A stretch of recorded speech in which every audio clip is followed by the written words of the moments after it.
জাতীয় থেকে আন্তর্জাতিক প্রান্তিক জনপদ থেকে নগর চারপাশে ঠিক কি ঘটছে এই মুহূর্তে তা নিয়ে আয়োজন এখন চারদিক। সঙ্গে আছি আমি ফরহাদ বিন নূর। বিশ্ব খাদ্য ফোরামের অধিবেশনে যোগ দিতে এরই মধ্যে ইতালি পৌঁছেছেন অন্তর্বর্তী সরকারের প্রধান উপদেষ্টা ডক্টর মোহাম্মদ ইউনুস। রোববার স্থানীয় সময় বিকেল ৫টার দিকে রোমে পৌঁছেছেন তিনি। এ সময় প্রধান উপদেষ্টাকে বিমানবন্দরে স্বাগত জানান ইতালিতে নিযুক্ত বাংলাদেশের রাষ্ট্রদূত এটিএম রকিবুল হক। সফরসূচি অনুযায়ী মূল অধিবেশনে আমন্ত্রিত অতিথি হিসেবে বক্তব্য দেবেন ডক্টর মোহাম্মদ ইউনুস। পাশাপাশি ইতালির প্রধানমন্ত্রী জর্জিয়া মেলোনি এবং বিভিন্ন আন্তর্জাতিক সংস্থার প্রধানদের সঙ্গে বৈঠক করবেন তিনি, যেখানে গুরুত্ব পাবে দরিদ্র নিরসন ও টেকসই উন্নয়ন সহ নানা বৈশ্বিক ইস্যু। বিশ্ব খাদ্য ফোরামের এবারের আয়োজন চলবে ১৭ অক্টোবর পর্যন্ত। প্রধান উপদেষ্টা ডক্টর মোহাম্মদ ইউনুস ইতালি সফর ঘিরে প্রবাসী বাংলাদেশিদের রয়েছে ব্যাপক প্রত্যাশা।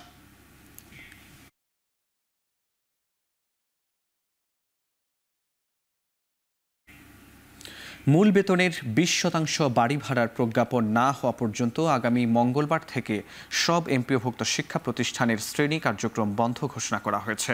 রোববার দুপুরে জাতীয় প্রেস ক্লাবের সামনে অবস্থান কর্মসূচি থেকে এই ঘোষণা দেন এমপিওভুক্ত শিক্ষা জাতীয়করণ প্রত্যাশী জোটের সদস্য সচিব অধ্যক্ষ দেলোয়ার হোসেন আজিজে। জাতীয়করণ, বাড়ি ভাড়া, চিকিৎসা ভাতা সহ ৩ দফা দাবিতে রোববার সকাল থেকে জাতীয় প্রেস ক্লাবের সামনে অবস্থান কর্মসূচি পালন করেন এমপিওভুক্ত শিক্ষক ও কর্মচারীরা। এ কর্মসূচি বেলা বাড়ার সঙ্গে সঙ্গে রূপ নেয় জনসমুদ্রে। বন্ধ হয়ে যায় আশপাশের সড়কের যান চলাচল। এক পর্যায়ে প্রেস ক্লাব এলাকা থেকে কর্মসূচি শহীদ মিনারের দিকে সরিয়ে নিতে আহ্বান জানায় পুলিশ। এ সময় শিক্ষকদের একটি অংশ শহীদ মিনারের দিকে সরে এলেও প্রেস ক্লাবের সামনে অনড় অবস্থানে থাকে আরেকটি পক্ষ। পরে সাউন্ড গ্রেনেড, টিয়ার গ্যাস ও জলকামান ব্যবহার করে তাদের ছত্রভঙ্গ করে দেয়। আটক করা হয় বেশ কয়েকজনকে। পরে শহীদ মিনারের পাদদেশে অবস্থান কর্মসূচিতে শিক্ষকরা বলেন দাবি মানা না পর্যন্ত কর্মসূচি চালিয়ে যাবেন তারা। এরপর শিক্ষক কর্মচারীদের ৩ দফা দাবির প্রতি সংহতি জানিয়ে শহীদ মিনারে আসেন হাসনাত আবদুল্লাহ, সামান্তা শারমিন সহ জাতীয় নাগরিক পার্টির কেন্দ্রীয় নেতারা। আন্দোলনকারীদের সাথে একাত্মতা প্রকাশ করেন বাংলাদেশ ছাত্র ইউনিয়ন ঢাকা বিশ্ববিদ্যালয়ের সংসদের সভাপতি মেঘমোল্লার বসু। আমাদের 20% বাড়ি ভাড়া, 1500 টাকা মেডিকেল ভাতা, ততক্ষণ পর্যন্ত লাগাতার কর্মসূচি এখানে আমরা থাকবো এবং চলবে। ততদিন পর্যন্ত এই দাবি আদায় না হবে ততক্ষণ পর্যন্ত আমরা এই শহীদ মিনারে অবস্থান করব। যখন আক্রমণ করছে তখন তারা ভুলে যাচ্ছে যে যেই মানুষগুলিকে তারা আক্রান্ত করছেন তারা আমাদের শিক্ষক। তখনই তাদের পেটের দাবি নিয়ে কোথাও দাঁড়াচ্ছে, সেটা রিক্সাওয়ালা হোক, সেটা আপনার গার্মেন্টস শ্রমিক হোক, সেটা শিক্ষক হোক, সেটা শিক্ষার্থী হোক, তাদের উপর লাঠিচার্জ করা হচ্ছে, তাদের উপর টিয়ার শেল মারা হচ্ছে। এই রাস্তার মধ্যে শিক্ষকদেরকে যেভাবে পিটানো হয়েছে এটা কোনো সভ্য রাষ্ট্রীয় চরিত্র হতে পারে না। এটা কোনো সভ্য রাষ্ট্রীয় চরিত্র হতে পারে না। আপনি চিকিৎসা ব্যবস্থার উন্নতি করবেন না, নিজে যাবেন বিদেশে চিকিৎসা নিতে, নিজে যাবেন আমেরিকাতে রুটিন বডি চেক আপ করাইতে, নিজে যাবেন সিঙ্গাপুরে বডি চেক আপ করাইতে, আর আমাকে দিবেন 500 টাকা। এই রাষ্ট্রীয় মুনাফিকে আমরা মাইনে নিব না। গুমের মামলায় অভিযুক্ত সেনা কর্মকর্তাদের গ্রেপ্তারি পরোয়ানা সেনা সদরে পৌঁছেছে এবং সেটির প্রাপ্তি স্বীকার কপি পেয়েছে ট্রাইব্যুনাল। এদিকে জুলাই আগস্ট গণ অভ্যুত্থানে সংঘটিত মানবতা বিরোধী অপরাধের মামলায় সাবেক প্রধানমন্ত্রী শেখ হাসিনা ও সাবেক স্বরাষ্ট্রমন্ত্রী আসাদুজ্জামান খান কামাল সহ 3 জনের বিরুদ্ধে যুক্তিতর্ক উপস্থাপন সোমবার শুরু হবে। রোববার সকালে ট্রাইব্যুনাল 1-এর চেয়ারম্যান বিচারপতি মোহাম্মদ গোলাম মর্তুজা মজুমদারের নেতৃত্বাধীন বিচারিক প্যানেলের এই যুক্তিতর্ক উপস্থাপন শুরু হয়। শুরুতে আওয়ামী শাসন আমলের পটভূমি, অপরাধ প্রবণতা, গুম, খুন, নির্যাতন, অনিয়ম, জুডিশিয়াল কিলিং তুলে ধরা হয়। প্রসিকিউশনের যুক্তিতর্ক উপস্থাপনের পর যুক্তি তুলে ধরেন স্টেট ডিফেন্স আইনজীবী। শেষ পর্যায়ে যুক্তি খণ্ডন করে প্রসিকিউশন বা রাষ্ট্রপক্ষ। সোমবার ফের যুক্তিতর্ক উপস্থাপন করা হবে। এ ধাপ শেষে মামলাটির রায়ের জন্য অপেক্ষমান থাকবে। দুপুরে ব্রিফিংয়ে প্রসিকিউশন 15 বছরের নির্যাতনের চিত্র তুলে ধরে। 15 সেনা কর্মকর্তাকে গ্রেপ্তারের বিষয়টি আনুষ্ঠানিকভাবে জানানো হয়নি বলেও জানান চিফ প্রসিকিউটর তাজুল ইসলাম।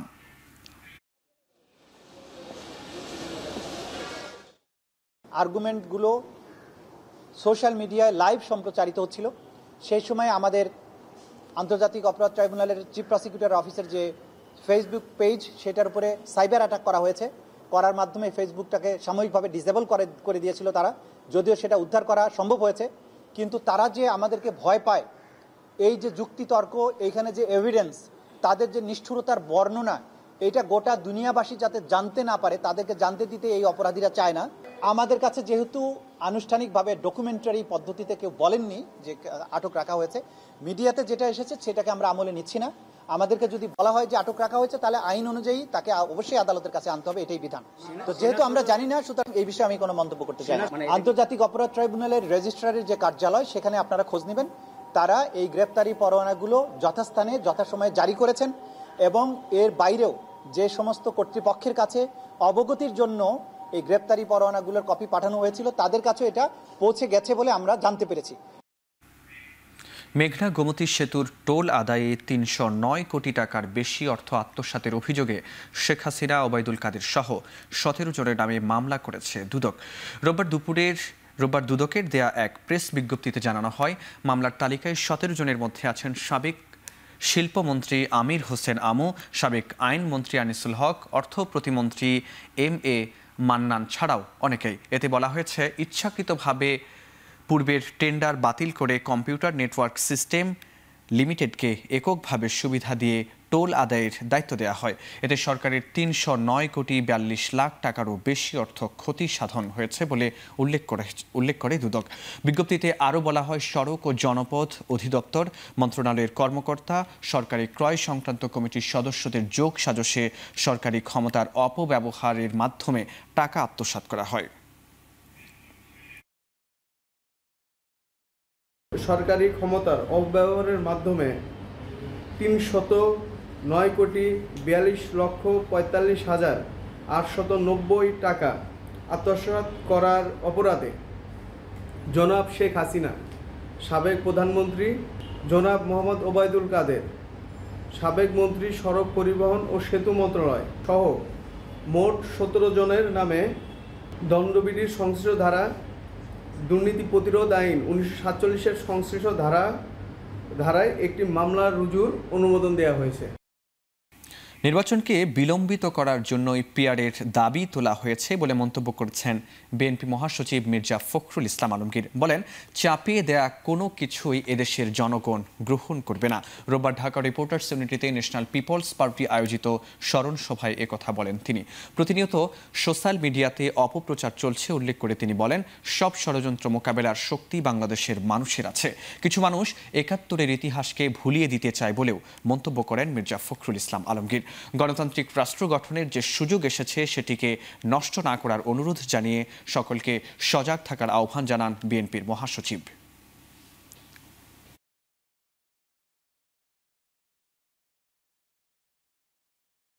এর লক্ষ্য একটাই, সেই লক্ষ্যটি হচ্ছে যে নির্বাচনকে বিলম্বিত করা, জনগণের ক্ষমতা জনগণের হাতে ফিরিয়ে দেওয়ার যে প্রক্রিয়া, সেই প্রক্রিয়াকে বিলম্বিত করা। পিআর পদ্ধতি এই দেশের মানুষ গ্রহণ করবে না। আমাদের দলের পক্ষ থেকে তো আমরা স্পষ্ট বলেছি, এখন বলছি জনগণই এই পদ্ধতি গ্রহণ করবে না। চাপিয়ে দেওয়া কোনো কিছু এই দেশের মানুষ গ্রহণ করবে না। পিআর পদ্ধতিতে নির্বাচন হলে স্বাধীনতা হুমকির মুখে পড়বে বলে মন্তব্য করেছেন বিএনপির চেয়ারপারসনের পররাষ্ট্র বিষয়ক উপদেষ্টা কমিটির বিশেষ সহকারী ইশরাক হোসেন। রোববার গোপীবাগে তৃণমূলের নেতাকর্মীদের নিয়ে জনসংযোগের সময় এই মন্তব্য করেন তিনি। বলেন, পিআর পদ্ধতি বাস্তবায়নযোগ্য নয়। এ সময় এনসিপিকে কিংস পার্টি আখ্যা দেন ইশরাক। আওয়ামী লীগ নামে কোনো সংগঠন বাংলাদেশের রাজনীতি করতে পারবে না বলেও মন্তব্য করেন তিনি।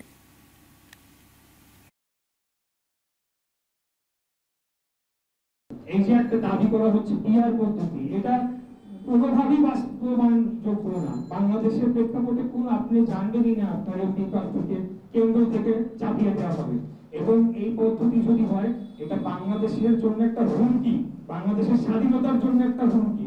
অবশ্যই আমরা আওয়ামী লীগের পূর্ণাঙ্গ বিচার করতে হবে এবং তার শাস্তি নিশ্চিত করতে হবে। আওয়ামী লীগ নামের কোন সংগঠন বাংলাদেশের মাটিতে রাজনীতি করতে পারে না। নির্বাচনের দিন গণভোট জনগণ মানবে না, সাংবিধানিক ভিত্তি দেওয়ার পর জাতীয় নির্বাচন জুলাই সনদের ভিত্তিতে দেওয়ার দাবি জানিয়েছেন ঢাকা জেলা মহানগরী দক্ষিণ জামায়াতের আমির নুরুল ইসলাম বুলবুল। রোববার সকালে ঢাকা জেলা প্রশাসকের কার্যালয়ে জুলাই সনদের ভিত্তিতে ফেব্রুয়ারি মাসে জাতীয় নির্বাচন সহ 5 দফা দাবিতে স্মারকলিপি দিয়েছে জামায়াতে ইসলামী। এ সময় জামায়াত নেতা নুরুল ইসলাম বুলবুল আরও বলেন, অতীতের সংবিধানকে বারবার সংস্কারের মধ্য দিয়ে দলীয় সংবিধানে পরিণত করা হয়েছিল, সেজন্যই সংবিধানের আমূল সংস্কার প্রয়োজন। চলতি পদ্ধতিতে একটি দলের স্বৈরাচারী হওয়ার শঙ্কা আছে, কিন্তু পিআর পদ্ধতিতে নির্বাচন হলে কেউ আর স্বৈরাচার হয়ে উঠতে পারবে না বলেও মনে করেন তিনি। একটি দল কেন নির্বাচন আর গণভোট একসাথে চায় তা বোঝা যাচ্ছে না বলেও মন্তব্য করেন জামায়াতের এই নেতা। এদেশের জনগণ আপনাদেরকে ক্ষমতায় বসিয়েছে, এদেশের অধিকাংশ মানুষ চায় জুলাই সনদ এবং জুলাই ঘোষণাপত্রের আইনগত সাংবিধানিক ভিত্তি দিতে হবে। এই জন্য গণভোট, এই গণভোটের ব্যাপারে জনগণ ঐক্যবদ্ধ, গণভোটের ব্যাপারে রাজনৈতিক দলগুলো ঐক্যবদ্ধ, কিন্তু একটা রাজনৈতিক দল কোন কারণে গণভোট, তারা নির্বাচনের দিন গণভোট চাচ্ছেন আমাদের বুঝে আসে না। এটি অগ্রহণযোগ্য, এদেশের জনগণ এটি মানে না, আমরা এটি মানি না। জাতীয় সংসদ নির্বাচনে পিআর পদ্ধতি সহ 5 দফা দাবিতে সারা দেশে বিক্ষোভ সমাবেশ ও স্মারকলিপি দিয়েছে জামায়াতে ইসলামী। এ সময় অবিলম্বে তাদের 5 দফা দাবি মেনে নেয়ার আহ্বান জানানো হয়। কেন্দ্রীয় কর্মসূচির অংশ হিসেবে সকালে নাটোরে ছিল বিক্ষোভ মিছিল। এ সময় মিছিলটি শহরের ভবানীগঞ্জ সহ গুরুত্বপূর্ণ সড়ক প্রদক্ষিণ করে, পরে জেলা প্রশাসকের কাছে প্রধান উপদেষ্টা বরাবর স্মারকলিপি দেওয়া হয়। একইভাবে কিশোরগঞ্জ জেলা প্রশাসকের কাছে স্মারকলিপি দেয় জেলা জামায়াতের নেতারা। এ সময় অবিলম্বে পিআর পদ্ধতি সহ 5 দফা বাস্তবায়নের দাবি জানানো হয়। এছাড়া পঞ্চগড়, পাবনা, সিরাজগঞ্জ ও ফরিদপুর সহ সারা দেশে বিক্ষোভ সমাবেশ ও স্মারকলিপি প্রদান কর্মসূচি পালন করে বাংলাদেশ জামায়াতে ইসলামী।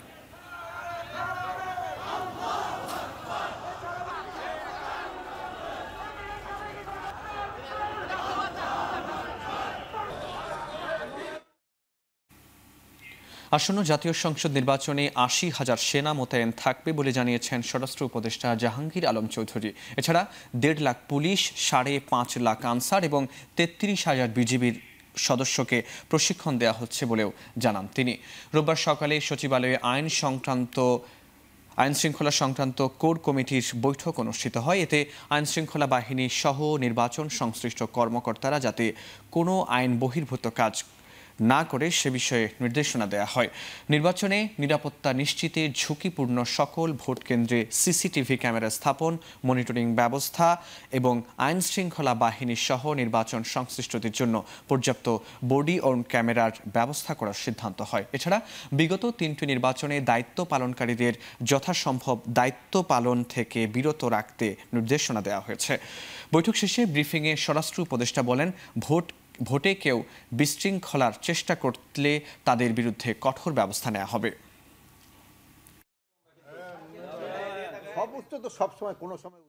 2014, 18 এবং 24 সালে জাতীয় সংসদ নির্বাচনের দায়িত্ব পালনকারী ব্যক্তিদের আসন্ন নির্বাচন যথাসম্ভব তাদের দায়িত্ব থেকে অব্যাহতি দেওয়া, আইন শৃঙ্খলা বাহিনীর প্রশিক্ষণ যত দ্রুত সম্ভব সম্পন্ন করা।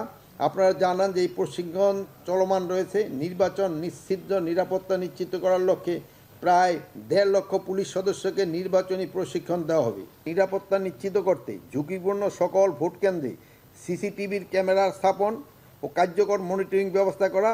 তাছাড়া আইন শৃঙ্খলা বাহিনী সহ নির্বাচনের সংশ্লিষ্টদের জন্য পর্যাপ্ত সংখ্যক বডি অন ক্যামেরার ব্যবস্থা করা। কোনো কর্মকর্তার দলীয় সম্পৃক্ততা থাকলে আগামী জাতীয় নির্বাচনে তাদের দায়িত্ব পালন করতে দেয়া হবে না বলে জানিয়েছেন জনপ্রশাসন মন্ত্রণালয়ের সিনিয়র সচিব এহসানুল হক। রোববার দুপুরে সচিবালয়ের সাংবাদিকদের তিনি বলেন, কর্মকর্তাদের স্বাধীনভাবে কাজ করতে দিতে হবে। নির্বাচন কেউ নিরপেক্ষতা বজায় না রাখলে ব্যবস্থা নেওয়ার হুঁশিয়ারিও দেন তিনি। আমরা যারা প্রশাসনের কর্মকর্তা, আমরা যদি সুযোগ পাই, আমরা কিন্তু অত্যন্ত নিরপেক্ষভাবে একটা নির্বাচন উপহার দিতে পারব। এই সুযোগ দেওয়ার দায়িত্ব আপনাদের সবার। আমার বিশ্বাস উপযুক্ত পরিবেশ এবং প্রোটেকশন পেলে আমার অফিসাররা একটা নিরপেক্ষ নির্বাচন করতে সমর্থ হবে। আমরা এটা চাবো যে আমাদের নির্বাচনকালীন দায়িত্বে যে সমস্ত কর্মকর্তা থাকবেন তারা যেন সকল বিতর্কের ঊর্ধ্বে থাকেন। নির্বাচন কমিশনের তালিকায় না থাকায় এনসিপিকে শাপলা প্রতীক বরাদ্দ দেওয়া যায়নি বলে জানিয়েছেন প্রধান নির্বাচন কমিশনার AMM নাসির উদ্দিন। রোববার দুপুরে চট্টগ্রাম সার্কিট হাউসে নির্বাচন কর্মকর্তা, বিভাগীয় কমিশনার ও আইন শৃঙ্খলা বাহিনীর প্রতিনিধিদের সঙ্গে মতবিনিময় শেষে তিনি কথা বলেন। নির্বাচন প্রক্রিয়ায় যুক্ত ব্যক্তিদের ভোট দেওয়ার ব্যবস্থা করা হচ্ছে বলেও জানান তিনি। কোনো দল নিবন্ধন যখন পায় আমাদের যে নির্ধারিত প্রতীকের তালিকা আছে ওখান থেকে এটা নিতে হয়। তো ওই যে এনসিপির প্রতীকের কথা বলছেন, এনসিপির প্রতীকের কথা বলছেন, এটা যেহেতু আমাদের নির্ধারিত তালিকায় নাই এই জন্য আমরা এটা দিতে পারিনি। নিবন্ধন প্রত্যাশী 10 নতুন রাজনৈতিক দলের অধিকতর তদন্তে অঞ্চল ভিত্তিক 10টি কমিটি করেছে নির্বাচন কমিশন। 3 সদস্যের বিশিষ্ট এই কমিটিতে কমিশনের প্রশাসনিক 10 অঞ্চলে তালিকাভুক্ত দলগুলোর কার্যক্রম নিয়ে তদন্ত চলছে। ইসির জনবল ব্যবস্থাপনা শাখার এই চিঠিতে আগামী 7 কর্মদিবসের মধ্যে প্রতিবেদন দিতে বলা হয়েছে। 10 দলের তালিকায় আমজনতার দল, বাংলাদেশ গণতান্ত্রিক party, Bangladesh Samajtantrik Dal Marxbadi, Bangladesh justice and development party, Bhasani Janashakti party, Bangladesh বেকার মুক্তি পরিষদ, জনতার দল, মৌলিক বাংলা, জনতা পার্টি বাংলাদেশ এবং বাংলাদেশ আম জনতা পার্টি রয়েছে।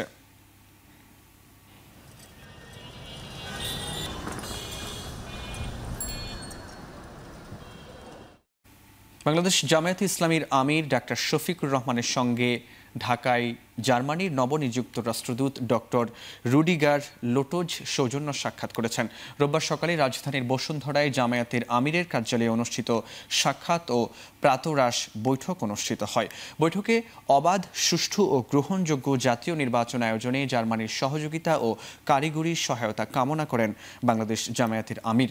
এছাড়া বাংলাদেশের নারী সমাজের অধিকার সুরক্ষা, কর্মক্ষেত্রে দক্ষতা বৃদ্ধি এবং সার্বিক উন্নয়নে জার্মানির অব্যাহত সমর্থনের প্রত্যাশা করেন ডাক্তার শফিকুর রহমান। বৈঠকে মানবাধিকার পরিস্থিতি, বাকস্বাধীনতা, টেকসই গণতন্ত্র এবং গণতান্ত্রিক প্রতিষ্ঠানসমূহকে আরও শক্তিশালী করার প্রয়োজনীয়তা নিয়ে আলোচনা হয়।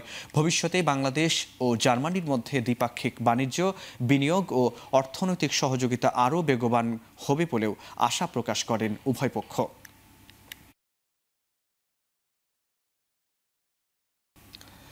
বৈষম্য আর আধিপত্যের আগ্রাসন থেকে সেফ এক্সিট সবার আগে দরকার বলে মন্তব্য করেছেন দুর্যোগ ব্যবস্থাপনা ও ত্রাণ মন্ত্রণালয়ের উপদেষ্টা ফারুকী আজম।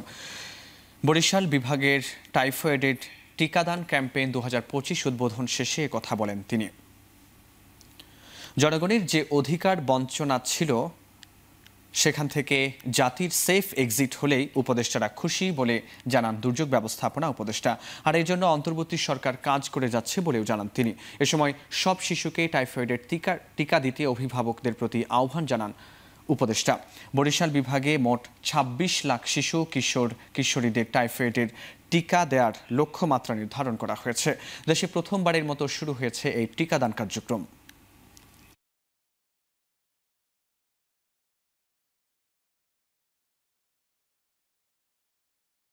আধিপত্যবাদের আগ্রাসন থেকে আমাদের সেফ এক্সিট দরকার সবার আগে। এতকাল ধরে আমাদের মধ্যে যে বৈষম্য সৃষ্টির ছিল, আগ্রাসন ছিল, জনগণের অধিকার বঞ্চনার যে বিষয়গুলো ছিল সেগুলি থেকেই জাতির সেফ এক্সিট হলে আমরা খুশি।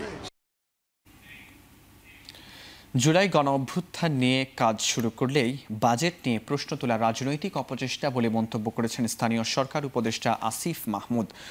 আগের সরকারের আমলে স্থাপনা নির্মাণের শুধু পরিকল্পনা পর্যায়ে যারা শত কোটি টাকা আত্মসাৎ করত তারাই এখন অপপ্রচার চালাচ্ছে বলে মন্তব্য করেন তিনি। রাজধানীর ওসমানী উদ্যানে জুলাই গণ অভ্যুত্থানের শহীদদের স্মরণে জুলাই স্মৃতিস্তম্ভ এর ভিত্তিপ্রস্তর স্থাপন অনুষ্ঠানে এসব কথা বলেন তিনি। জানান, সহস্রাধিক শহীদ ও ৩০,০০০ আহতের স্মৃতি সংরক্ষণে কাজ করা হচ্ছে। কোনো অপচেষ্টা জুলাই স্মৃতি সংরক্ষণের কাজকে থামাতে পারবে না বলেও হুঁশিয়ারি দেন তিনি। স্থানীয় সরকার মন্ত্রণালয়ের অর্থায়নে এবং ঢাকা দক্ষিণ সিটি কর্পোরেশনের উদ্যোগে নির্মিত হচ্ছে স্মৃতিস্তম্ভটি। আগামী ডিসেম্বরের মধ্যে এর কাজ শেষ করার কথা জানান ঢাকা দক্ষিণ সিটি কর্পোরেশনের প্রশাসক মোহাম্মদ শাহজাহান মিয়া।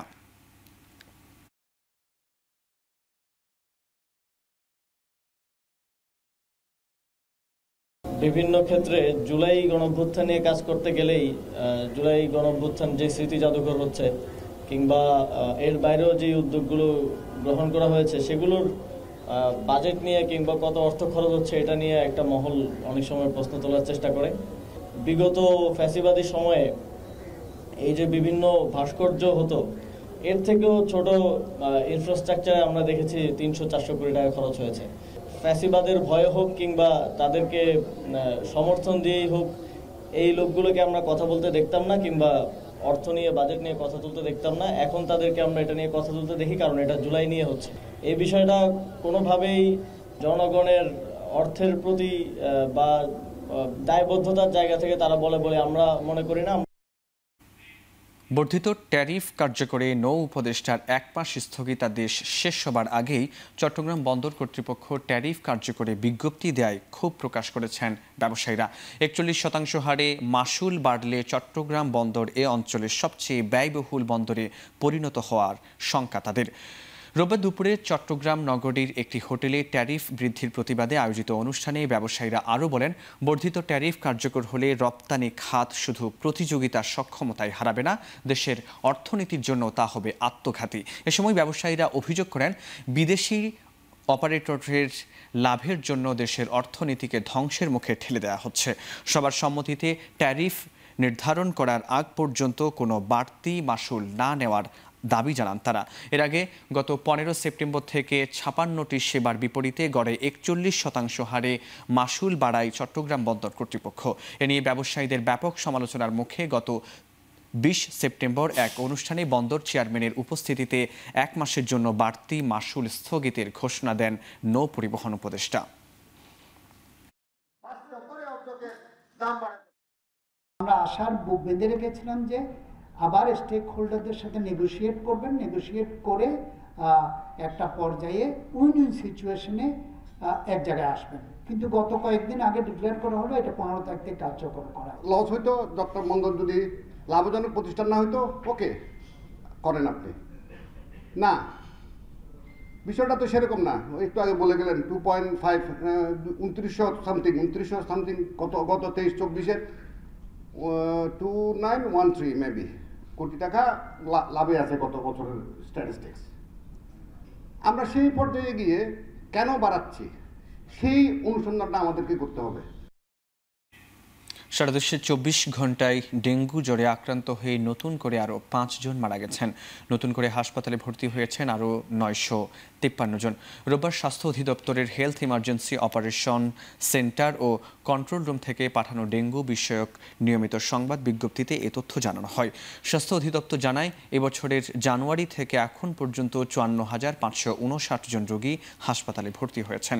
এছাড়া চলতি বছর ডেঙ্গুতে মৃতের সংখ্যা বেড়ে দাঁড়িয়েছে 229 জনে।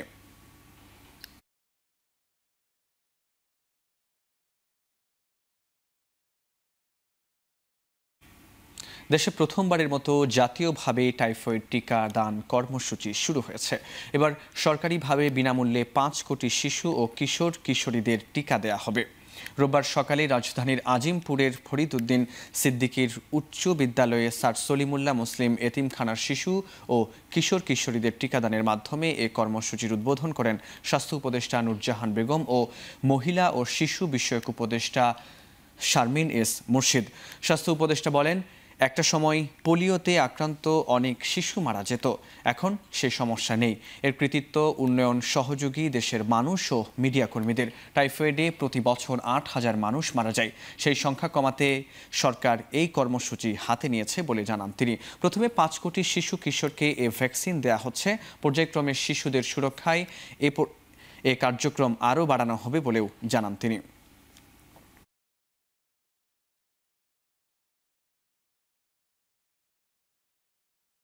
প্রতি বছর ৮,০০০ মানুষ এই টাইফয়েডে মারা যায়। এই যে মানুষগুলি মারা যাচ্ছে, আমরা যদি তাদেরকে বাঁচাতে চাই তাহলে আমাদের এই ভ্যাকসিনের দরকার আছে। এই ভ্যাকসিনটা আমরা এই প্রথমবারের মতো বাংলাদেশে শুরু করতে যাচ্ছি। যাদের বয়স 9 মাস থেকে 15 বছর তাদের সবাইকে আমরা এই ভ্যাকসিনটা দেব। এরপরের পরবর্তীতে প্রায় 20 লাখ করে আমরা এই ভ্যাকসিনটা দিতে পারবো। আমরা আশা করি সবাই এতে অংশ নেবেন। এদিকে সারা দেশেও বিনামূল্যে টাইফয়েডের মাসব্যাপী টিকাদান কর্মসূচি শুরু হয়েছে। সকাল থেকে চট্টগ্রামের স্কুলগুলোতে শুরু হয় টিকাদান কর্মসূচি। জেলায় মোট 24,61,242 শিশু কিশোরকে টিকা দেওয়া হবে। শুধুমাত্র স্কুল শিক্ষার্থীরাই নয়, টিকা পাবে পথ শিশুরাও। একইভাবে ময়মনসিংহের বিভিন্ন স্কুল ও টিকা কেন্দ্রে ভিড় করেন শিক্ষার্থীরা। জেলায় প্রায় 15 লাখ শিশু কিশোরকে দেয়া হচ্ছে টাইফয়েডের টিকা। কুমিল্লায়ও শুরু হয়েছে টিকাদান কর্মসূচি। এছাড়া বগুড়ার 17টি স্কুলের 5,082 জন শিক্ষার্থীকে দেয়া হচ্ছে টিকা। নোয়াখালী জেলার 12,06,613 জনকে এবার টিকার আওতায় আনার লক্ষ্যমাত্রা নির্ধারণ করেছে স্বাস্থ্য অধিদপ্তর, যা চলবে টানা 18 দিন। এছাড়া গাজীপুর, জামালপুর, নাটোর, ঝালকাঠি সহ দেশের সব জেলায় চলে টাইফয়েডের টিকা কার্যক্রম। টিকা দিলে আমরা সুস্থ থাকবো, বড় হলেও সমস্যা হবে না। আমরা ভয় পাই না, আমরা টিকা দিয়ে যাব এখান থেকে। এই টিকার জন্য আমরা অনেক অপেক্ষা করেছিলাম, কিন্তু ফার্স্টে ভয় পাইছিলাম, কিন্তু ভয় লাগে নাই। এই টিকা আমাদের স্বাস্থ্যের জন্য অনেক ভালো। প্রথমে আমরা ভাবছিলাম যে টিকা অনেক ব্যথা পাবো বা ভয় করছিল একটু, তবে টিকা দেওয়ার পরে আর ভয় এখন আর লাগে না। এখন আমরা অনেক ভালো আছি। বাংলাদেশ রেড ক্রিসেন্ট সোসাইটির চেয়ারম্যানের পদত্যাগের দাবিতে কার্যালয় ঘেরাও করে বিক্ষোভ করেছে স্বেচ্ছাসেবকরা।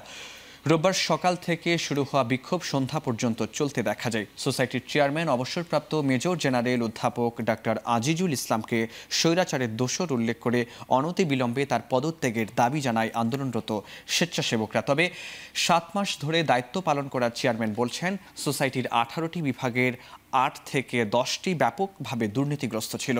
সেই বিভাগগুলোর বিরুদ্ধে দুদকে মামলা দায়েরের পর থেকেই পুরনো সিন্ডিকেটের ইন্ধনে বিক্ষোভ শুরু করে কয়েকজন স্বেচ্ছাসেবক ও স্থানীয়রা। শিগগিরই সোসাইটির কার্যালয়ের পথ ছেড়ে না দিলে কঠোর অবস্থানে যাওয়ার হুঁশিয়ারিও দেন চেয়ারম্যান অধ্যাপক আজিজুল ইসলাম। পরিস্থিতি মোকাবেলায় মগবাজারে বাংলাদেশ রেড ক্রিসেন্ট সোসাইটির প্রধান কার্যালয়ে অতিরিক্ত পুলিশ মোতায়েন করা হয়েছে।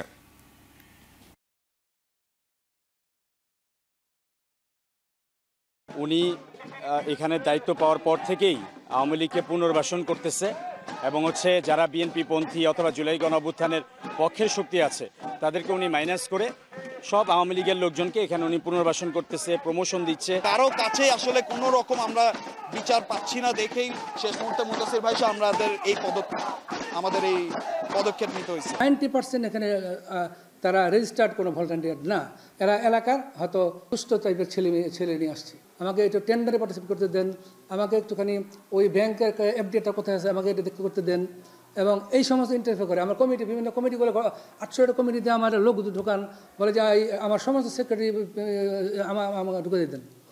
আমি তো তার কথা মতো আমার চললে হবে না। জেলা প্রশাসনের সাথে বৈঠকের পর ময়মনসিংহে বাস ধর্মঘট প্রত্যাহার করে নিয়েছে পরিবহন শ্রমিকরা।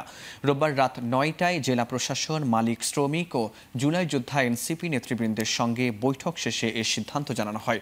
সোমবার সকাল থেকে ময়মনসিংহ থেকে সকল রুটে স্বাভাবিকভাবে বাস চলাচল করবে।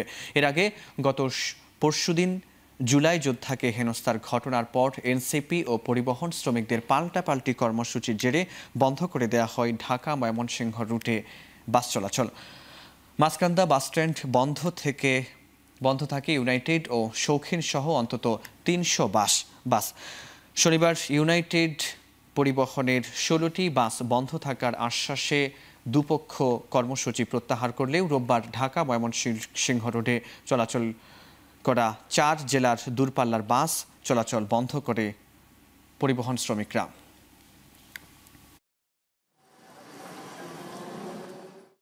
জনদুর্ভোগ কমানোর জন্য কোনো অবস্থাতেই জনদুর্ভোগটা আসলে মানে এটা অতিরিক্ত হয়ে গেছিল।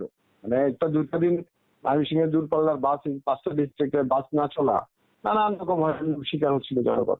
ওই ক্ষেত্রে ওই কারণেই আমরা এটাকে প্রায়োরিটি ভিত্তিতে আলোচনা করে আমরা সিদ্ধান্ত নিলাম যে আজকে থেকেই লোকাল বাসগুলো যদি চলে আজকে থেকে, আর ইউনাইটেড তো আর শৌখিন কালকে সকাল থেকে চলা শুরু করবে। 8 দফা দাবি আদায়ে বান্দরবানে 13 অক্টোবরের ডাকা হরতাল প্রত্যাহার করে নিয়েছে পার্বত্য চট্টগ্রাম নাগরিক পরিষদ। রোববার সন্ধ্যায় জেলা প্রশাসনের কর্মকর্তাদের সঙ্গে পার্বত্য চট্টগ্রাম নাগরিক পরিষদের নেতাদের এক জরুরি বৈঠক হয়। বৈঠক শেষে হরতাল প্রত্যাহারের ঘোষণা দেন পার্বত্য চট্টগ্রাম নাগরিক পরিষদের কেন্দ্রীয় কমিটির চেয়ারম্যান কাজী মোহাম্মদ মুজিবুর রহমান। তিনি বলেন, 8 দফা দাবি দ্রুত সময়ে মেনে নেওয়ার আশ্বাস পেয়ে 13 অক্টোবরের সকাল সন্ধ্যা হরতাল প্রত্যাহার করা হয়েছে। দ্রুত সময়ে দাবি মেনে না নিলে আরও কঠোর কর্মসূচি দেওয়া হবে।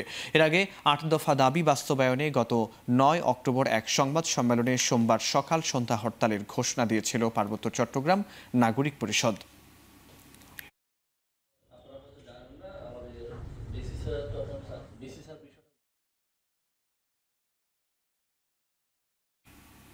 রাজশাহী থেকে কুষ্টিয়াগামী টঙ্গীপাড়া এক্সপ্রেস ট্রেনের ইঞ্জিনে আগুন লাগার ঘটনা ঘটেছে।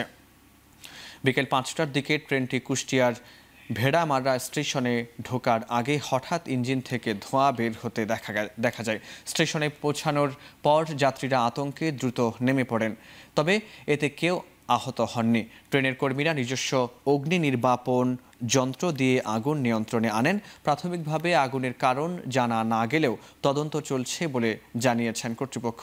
রেলওয়ে সূত্রে জানা যায়, আগুনে ইঞ্জিনের ব্যাপক ক্ষতি হয়েছে। পরবর্তীতে ঈশ্বরদী থেকে নতুন ইঞ্জিন এনে রাত 8টার দিকে ট্রেনটি পুনরায় যাত্রা শুরু করে।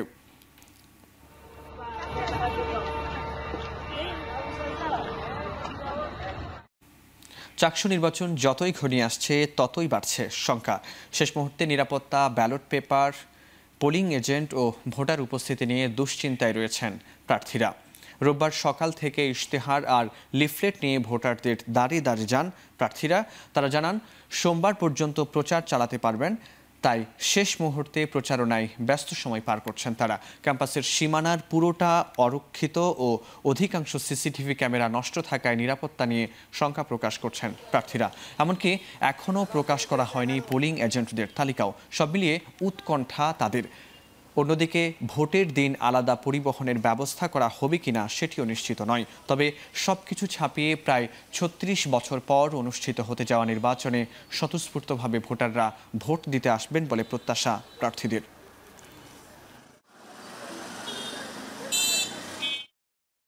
বেশ কয়েকটা রিক্সা দিয়ে বহিরাগতরা এবং যাদের দেখে আইডেন্টিফাই করা যায় যে ওরা ক্যাম্পাসের শিক্ষার্থীরা, তারা মানে প্রবেশ করছে ক্যাম্পাসে, তো সেটা নিয়েও শঙ্কিত আমরা। বিশ্ববিদ্যালয় প্রশাসন নিরাপত্তার ব্যাপারে কী ধরনের পদক্ষেপ নিচ্ছেন সেই জিনিসটাও স্পষ্ট করেন নাই। বিশ্ববিদ্যালয় প্রশাসনের কাছে দাবি রাখছি যেন ভোটাররা তাদের ভোটাধিকার যেন নিশ্চিতে আপনার দিতে পারে, এক্ষেত্রে যেন কোনো সংঘাত, কোনো সহিংসতা যাতে না হয়। এদিকে রোববার দিনভর চলে রাকসু নির্বাচনের প্রচারণা। এদিন ক্যাম্পাসের এক প্রান্ত থেকে অন্য প্রান্তে ছুটে বেড়ান প্রার্থীরা। নিজেদের অবস্থান জানান দিতে ক্যাম্পাসের বিভিন্ন পয়েন্টে প্রচারপত্র বিতরণ করেন তারা। প্রচারণার পাশাপাশি এদিন নির্বাচনী ইশতেহার ঘোষণা করে ছাত্রদল সমর্থিত ঐক্যবদ্ধ নতুন প্রজন্ম প্যানেল। এদিকে রাকসু হল সংসদ ও সিনেটের ছাত্র প্রতিনিধি নির্বাচন উপলক্ষে নির্বাচন সংক্রান্ত বিষয়ে প্রশিক্ষণ কর্মশালার আয়োজন করে নির্বাচন কমিশন। বেলা 1টা পর্যন্ত চলে এই প্রশিক্ষণ কর্মশালা। এ সময় উপস্থিত ছিলেন বিশ্ববিদ্যালয়ের উপাচার্য সহ রাকসু নির্বাচনের কমিশনাররা। কর্মশালায় রাকসু নির্বাচনের সকল প্রার্থী ও পোলিং এজেন্ট অংশগ্রহণ করেন। নির্বাচনের নিরাপত্তায় 2000 পুলিশ সদস্যের পাশাপাশি অন্যান্য আইন শৃঙ্খলা বাহিনীর সদস্যরা উপস্থিত থাকবেন বলেও জানান উপাচার্য প্রফেসর সালেহ হাসান নকিব।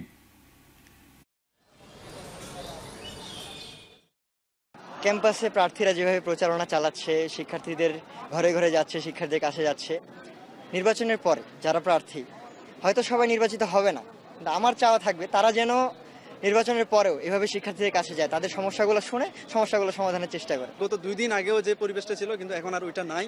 সবাই এখন যোগ্য প্রার্থী খুঁজতে এবং কাকে ভোট দিবে সেটার এখন চিন্তার মধ্যে আছে। প্রশাসনের তরফ থেকে নিরাপত্তা সংক্রান্ত যাবতীয় বিষয় নিয়ে আমরা সচেতন আছি এবং আমরা কাজ করছি।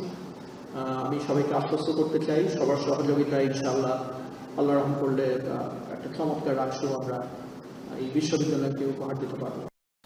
কক্সবাজার সমুদ্র সৈকতের বালিয়াড়ি দখল করে বসানো অর্ধশত দোকানপাট ও স্থাপনা উচ্ছেদ করেছে জেলা প্রশাসন। রোববার বেলা 11টা থেকে বিকেল 5টা পর্যন্ত সৈকতের সুগন্ধা পয়েন্টে এই অভিযান পরিচালিত হয়।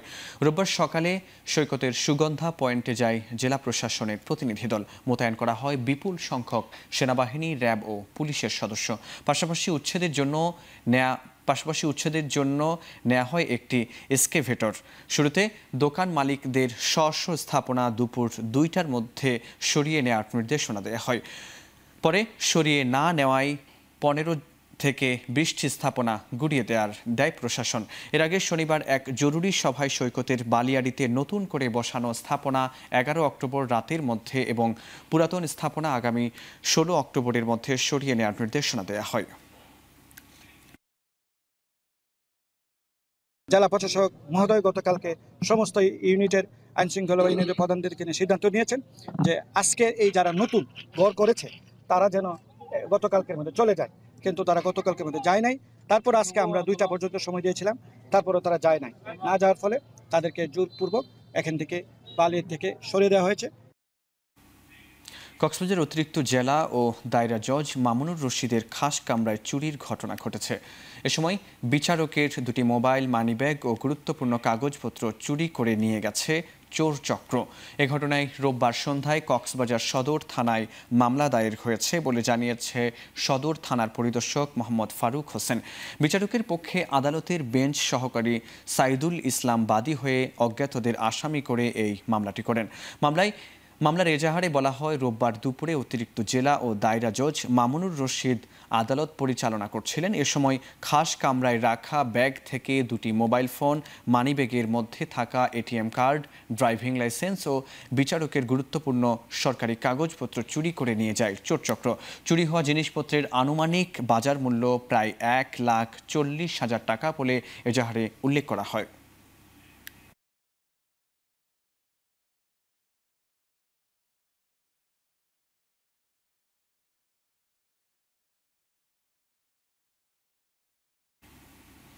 ব্রাহ্মণবাড়িয়ার বিজয়নগর থেকে 6.5 কোটি টাকা মূল্যের ক্যান্সারের ইনজেকশন, স্মার্টফোনের ডিসপ্লে ও পেঁয়াজের বীজ জব্দ করেছে বর্ডার গার্ড বাংলাদেশ। রোববার দুপুরে বিজিবির 25 ব্যাটালিয়নের সদর দপ্তরে এক সংবাদ সম্মেলনে এই তথ্য জানায় ব্যাটালিয়নটির অধিনায়ক লেফটেন্যান্ট কর্নেল জব্বার আহমেদ। এ সময় তিনি জানান, গোপন সংবাদে শনিবার দিবাগত রাতে বিজয়নগরের আমতলী এলাকায় বিশেষ অভিযান পরিচালিত হয়। এ সময় সন্দেহভাজন একটি পিকআপ ভ্যান আটক করে তল্লাশি চালায় বিজিবি। পরে লুকায়িত অবস্থায় 7,118 পিস স্মার্টফোনের ডিসপ্লে, 8,316 পিস ক্যান্সার সহ বিভিন্ন রোগের ইনজেকশন এবং 195 প্যাকেট পেঁয়াজের বীজ জব্দ করা হয়। ভারতীয় এসব চোরাই পণ্যের আনুমানিক মূল্য 6,58,49,000 টাকা। জব্দকৃত পণ্যগুলোর কাস্টমস কর্তৃপক্ষের কাছে হস্তান্তর সহ থানায় মামলা দায়েরের প্রক্রিয়া চলছে।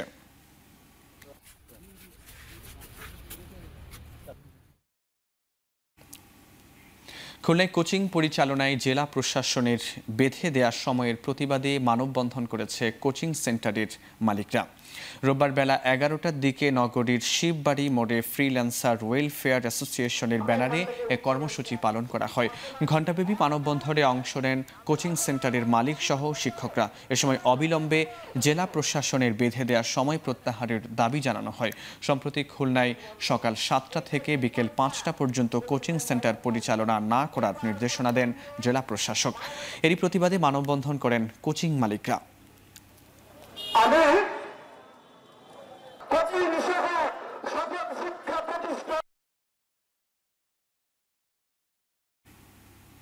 বাংলাদেশ ব্যাংকের উদ্যোগে ইসলামী ব্যাংক বাংলাদেশ পিএলসি এর ব্যবস্থাপনায় ক্যাশলেস বাংলাদেশ কার্যক্রম সম্প্রসারণের জন্য ফরিদপুর জেলায় রোববার দিনব্যাপী বর্ণাঢ্য রোড শো, সেমিনার ও স্টল প্রদর্শনী অনুষ্ঠিত হয়েছে। রোববার সকালে সরকারি রাজেন্দ্র কলেজের মূল ফটক থেকে শুরু হওয়া র্যালি শিশু একাডেমিতে গিয়ে শেষ হয়। সেমিনারে প্রধান অতিথি হিসেবে বক্তব্য রাখেন বাংলাদেশ ব্যাংকের নির্বাহী পরিচালক ও মুখপাত্র আরিফ হোসেন খান। অনুষ্ঠানের সভাপতিত্ব করেন বাংলাদেশ ব্যাংকের পেমেন্ট সিস্টেমস ডেভেলপমেন্ট পরিচালক রাফেজা আক্তার কান্তা।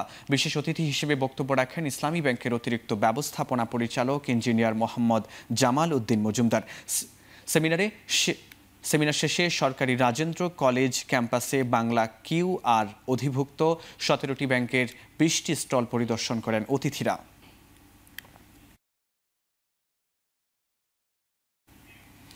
টাইলস বর্জ্য থেকে শিক্ষা উপকরণ তৈরি করে নতুন দৃষ্টান্ত স্থাপন করেছে ডিবিএল সিরামিক্স। টাইলচক প্রকল্পের মাধ্যমে ডিবিএল সিরামিক্স তাদের উৎপাদন বর্জ্য ব্যবহার করে তৈরি করেছে পরিবেশ বান্ধব চক ও স্লেট। ইতোমধ্যে 10,000 প্যাকেট চক ও টাইলস থেকে তৈরি স্লেট দেশের 1,000-এরও বেশি স্কুলে বিতরণ করেছে প্রতিষ্ঠানটি। শিক্ষাকে টেকসই করতে তারা ফর্মুলাটি উন্মুক্ত করেছে যাতে করে অন্য প্রতিষ্ঠানও উদ্যোগ নিতে পারে। পরিবেশ বান্ধব এই পদক্ষেপ নিয়ে প্রশংসা কুড়িয়েছে কোম্পানিটি।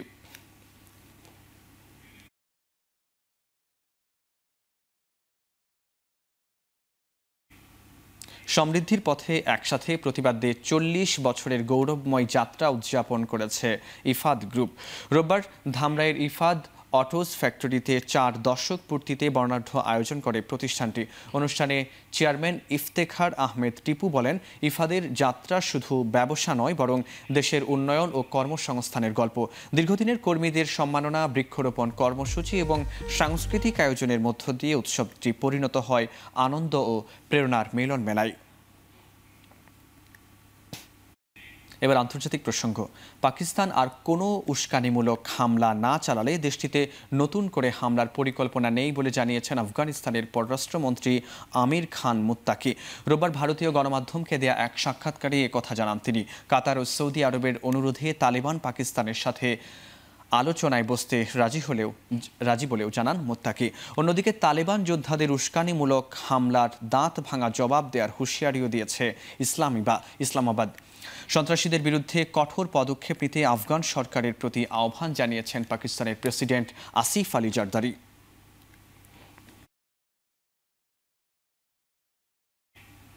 গাজা যুদ্ধবিরতি কার্যকরের পর থেকে ফিরতে শুরু করেছে ফিলিস্তিনিরা। পাশাপাশি মিশরের রাফা সীমান্ত দিয়ে ত্রাণবাহী ট্রাক প্রবেশ করেছে উপত্যকাটিতে।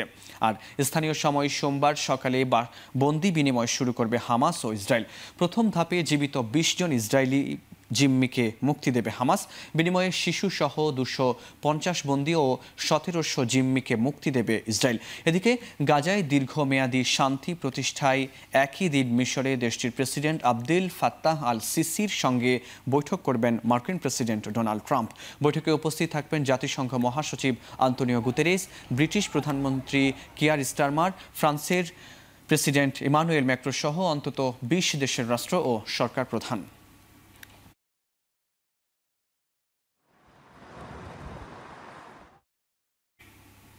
ভারতের পশ্চিমবঙ্গে দুর্গাপুর বেসরকারি মেডিকেল কলেজের এক শিক্ষার্থীকে সংঘবদ্ধ ধর্ষণের ঘটনায় ফের উত্তাল রাজনৈতিক অঙ্গন।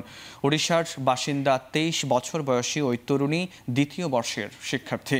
শুক্রবার রাতে ক্যাম্পাসের বাইরে সহপাঠীদের সঙ্গে খাবার খেয়ে ফেরার পথে ধর্ষণের শিকার হন তিনি। এ সময় কেড়ে নেওয়া হয় তার মোবাইল ফোন ও টাকা। এ ঘটনায় মেডিকেল কর্তৃপক্ষের উপর দায় চাপিয়েছেন মুখ্যমন্ত্রী মমতা বন্দ্যোপাধ্যায়। জড়িত সবাইকে কঠোর শাস্তি দেওয়ার আশ্বাসও দেন মুখ্যমন্ত্রী। এর মধ্যে 4 জনকে আটক করেছে পুলিশ। এদিকে বিজেপি বলছে মুখ্যমন্ত্রী নারী হয়েও পশ্চিমবঙ্গে নারীদের নিরাপত্তা দিতে পারছেন না। আর এ ঘটনায় সহপাঠীদের উপর দায় চাপিয়েছেন ভুক্তভোগীর বাবা।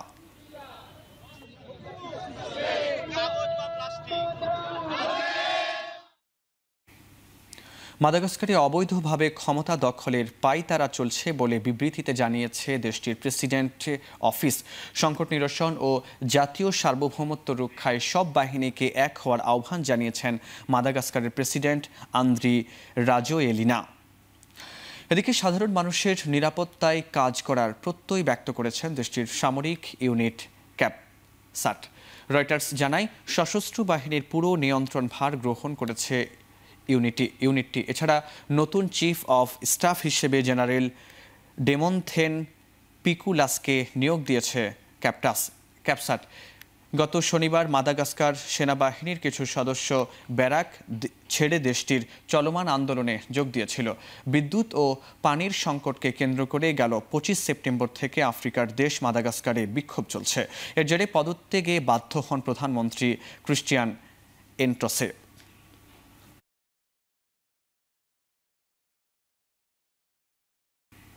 এনসিএল থেকে ভালো টি-20 ক্রিকেটার বের হয়ে আসবে বলে মনে করেন বিসিবির নবনির্বাচিত সহসভাপতি ফারুক আহমেদ। পাশাপাশি যারা টেস্ট ক্রিকেট খেলেন, এই ফরম্যাটটি হতে পারে তাদের জন্য প্রমাণের এক বড় জায়গা। অল বাংলাদেশি টুর্নামেন্ট, এখানে কোনো ফরেন প্লেয়ার নাই, সো ইয়াংস্টারদের একটা শোকেসের জায়গা আছে এখানে। সো সেখান থেকে তারা যদি ভালো করতে পারে, হয়তো বা নজর কাটতে পারে বিপিএলের ফ্র্যাঞ্চাইজিগুলোকে। এক, দুই নাম্বার হলে কি আপনি জানেন আমাদের অনেক প্লেয়ার আছে যাতে খালি আমরা ট্যাগ দেই লঙ্গার ভার্সন। মমিনুল আছে, সাদমান, আরেকটা ছেলে জয়। সো এদের জন্য কিন্তু এরা ভালো খেলেছে, দেখেছি আমি একটা দুইটা ইনিংস খুব ভালো খেলেছে। সো সব মিলিয়েই যেটা প্রিপারেটরি যেটা বলি আমরা, এই টুর্নামেন্টের উদ্দেশ্য এটা। শেষ করছি এখন চারদিক। এখন টেলিভিশন ওয়েবসাইটে দেখতে ভিজিট করুন www.ekhon.tv, এছাড়া ফেসবুকে দেখতে ভিজিট করুন facebook.com/tv.ekhon এবং ইউটিউবে দেখতে ভিজিট করুন youtube.com/c/ekhon tv।